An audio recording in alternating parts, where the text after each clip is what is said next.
হরে কৃষ্ণ কৃষ্ণ কৃষ্ণ হরে হরে, হরে রাম রাম রাম হরে হরে। হরে কৃষ্ণ। জপ শুরু করতে যাচ্ছেন, কিন্তু সঠিক নিয়মে কিভাবে জপমালায় জপ করতে হয় তার নিয়ম জানেন না। চলুন তাহলে আজকে এই ভিডিওতে সঠিক নিয়মে কিভাবে জপমালায় জপ করতে হয় তা জানি, এবং এমন কিছু ভুল যা করলে আপনার জপের সমস্ত ফল নষ্ট হতে পারে। তো প্রথমেই আপনাদের এরকম একটা জপমালা নিতে হবে, যেখানে 108টি গুটি থাকবে। আপনারা যেখান থেকে জপমালা কিনবেন সেখানে অবশ্যই গুটিগুলো গুনে নেবেন যে 108টি রয়েছে কিনা। তো মূলত এই জপমালা তুলসীর কাষ্ঠের হয়ে থাকে, কিন্তু যারা আমিষ গ্রহণ করে থাকেন বা নতুন অবস্থায় রয়েছেন তারা নিম কাষ্ঠ বা বেল কাষ্ঠ দিয়ে তৈরি জপমালা ব্যবহার করবেন। তো দেখুন, এই জপমালার একদিকে রয়েছে বড় গুটি এবং অন্যদিকে রয়েছে ছোট গুটি, এবং এর মাঝখানে রয়েছে একটি গুটি যেটাকে বলা হয় মন্দির বা সুমেরু গুটি। এই সুমেরু গুটি থেকে আপনারা জপ কখনোই শুরু করবেন না। অনেকেই এই ভুলটা করে থাকে, আমরা এই সুমেরু গুটিতে ধরে আমরা পঞ্চতত্ত্ব প্রণাম মন্ত্র বলে এরপর জপ শুরু করি। এমনটা করবেন না। এই যে সুমেরু গুটির সামনে যেই বড় গুটিটা রয়েছে সেখানে প্রথমে ধরে আমরা পঞ্চতত্ত্ব প্রণাম মন্ত্র বলবো। তো ধরার নিয়মটি আমি দেখাচ্ছি। এই যে মধ্যম আঙুলটি রয়েছে সেটার উপরে আমরা সেই গুটিটা রাখবো, রেখে এই যে বৃদ্ধ আঙুলটি রয়েছে সেটা দিয়ে এই গুটিটা আমরা ধরবো, এবং এই তর্জনী আঙুলটা আমরা সাইডে রাখবো। এই তর্জনী আঙুল কখনোই আমরা জপের সময় ব্যবহার করব না। আমরা অনেক সময় কাউকে ধমকানোর জন্য, কাউকে শাসন করার জন্য এই আঙুলটি ব্যবহার করে থাকি, তাই জপের সময় এই আঙুলটি ব্যবহার না করার নির্দেশ দেওয়া হয়েছে। তো দেখুন, প্রথমে এখানে ধরে এই প্রথম বড় গুটিটাতে ধরে আমরা পঞ্চতত্ত্ব প্রণাম মন্ত্র বলবো। জয় শ্রীকৃষ্ণ চৈতন্য প্রভু নিত্যানন্দ শ্রী অদ্বৈত গদাধর শ্রীবাসাদি গৌর ভক্তবৃন্দ।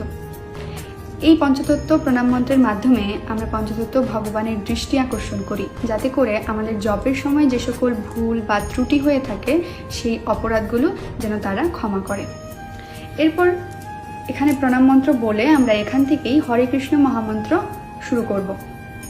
হরে কৃষ্ণ কৃষ্ণ কৃষ্ণ হরে হরে, হরে রাম রাম রাম হরে হরে বলে এই গুটিটা টেনে দ্বিতীয় গুটিতে যাব।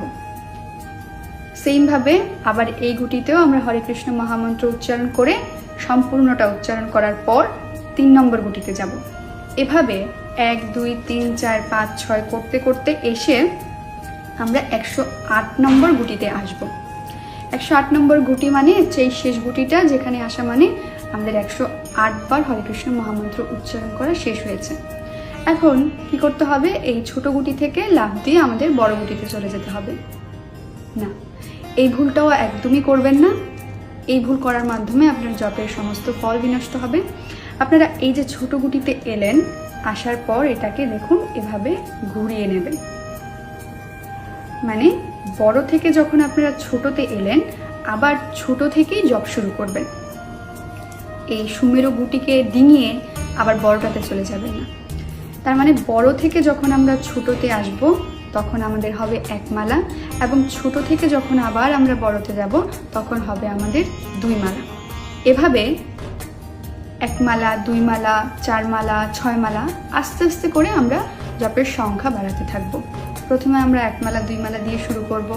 তবে প্রতিদিন একজন ব্যক্তির নিম্নে 16 মালা জপ করার বিধান রয়েছে। তো প্রথমেই আমরা 16 মালা করতে পারবো না, আমাদের একটু সমস্যা হবে। তাই প্রথমে আমরা 1 মালা 2 মালা এগুলো দিয়ে শুরু করে আস্তে আস্তে আমাদের জপের সংখ্যা বাড়াবো। এবং আমরা যে ভুলটা করে থাকি যে জপের সময় আমরা অনেকে হরে কৃষ্ণ কৃষ্ণ কৃষ্ণ হরে হরে, হরে রাম রাম রাম হরে হরে এরকম করে জপ করি। এটা একদমই ভুল।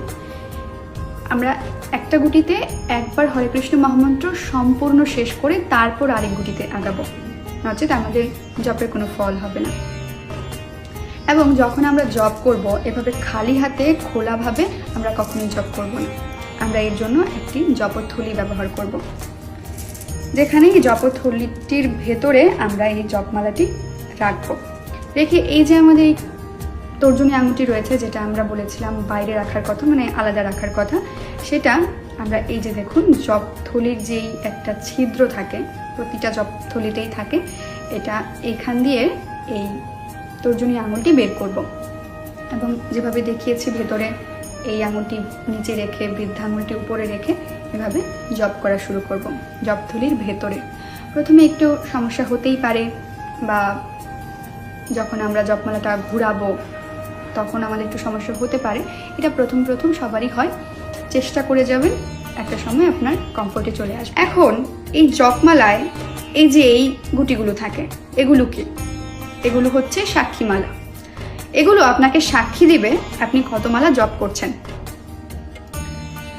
এক মালা জপ করলেন বড় থেকে ছোট, আপনি এক মালা এই যে একটা গুটি উপরে উঠাবেন। আবার ছোট থেকে আবার বড় করলেন, তখন আরেকটা গুটি উপরে উঠাবেন। এভাবে আপনি দিনে কত মালা জপ করছেন এখানে এই সাক্ষীটা আপনি রেখে দেবেন। যখন আপনার 16 মালা হবে সবগুলো উপরে তুলে ফেলবেন। 16 হয়ে গেল। আপনি যদি এক্সট্রা আরও করতে চান, দিনে অনেকে 64 মালাও করেন, তখন এখানে যে 4টা গুটি রয়েছে সেটার মধ্যে একটা 16 হলে আমরা একটা গুটি উপরে টানবো।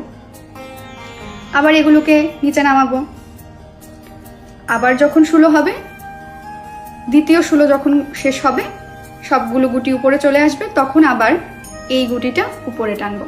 এভাবে আমাদের 64 মালা আমরা শেষ করে থাকি। তো এইভাবে প্রতিদিন কমপক্ষে 15 মিনিট আপনার নিজেকে সময় দিন।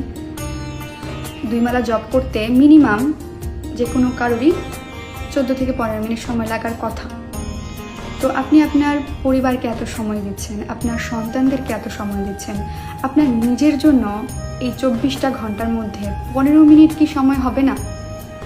নিজের জন্য সময় বলতে আমরা বুঝি আমাদের স্কিন কেয়ারের কথা, আমার একটু রেস্টের কথা, আমি একটু ঘুমাবো, একটু ভালো মন্দ কিছু খাওয়া দাওয়া করবো না। আমার নিজের জন্য মানে আমার এই আত্মার জন্য কিছু করা।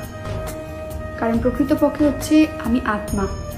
আমার এই দেহ যতই আমি যত্ন নিই না কেন, যতই সাজাই না কেন, একটা সময় এটা বিনষ্ট হয়ে যাবে। এবং যখন আমি মৃত্যুবরণ করব, এই আত্মাটা আরেক দেহে দেহান্তরিত হয়ে যাবে। তো এই দেহটা মূলত আমার আসল রূপ না। আমি প্রকৃতপক্ষে আত্মা। আমি আত্মার জন্য কিছু করার চেষ্টা করি। এই আত্মার জন্য কমপক্ষে দিনে 15 মিনিট, 30 মিনিট, 1 ঘন্টা যাই সময় পারুন সেটা দেওয়ার চেষ্টা করুন। আর এই আত্মা কেবল খুশি হয় কৃষ্ণপ্রসাদ এবং হরিনাম জপে। কারণ শ্রী চৈতন্য মহাপ্রভু এই কলিযুগে এসে আমাদেরকে দেখিয়ে গেছেন কিভাবে জপমালায় জপ করতে হয়, কিভাবে আমরা কলির জীব উদ্ধার পাবো, আমরা কিভাবে পরমেশ্বর ভগবান শ্রীকৃষ্ণের চরণে আশ্রয় গ্রহণ করতে পারবো কেবল এই জপের মাধ্যমে।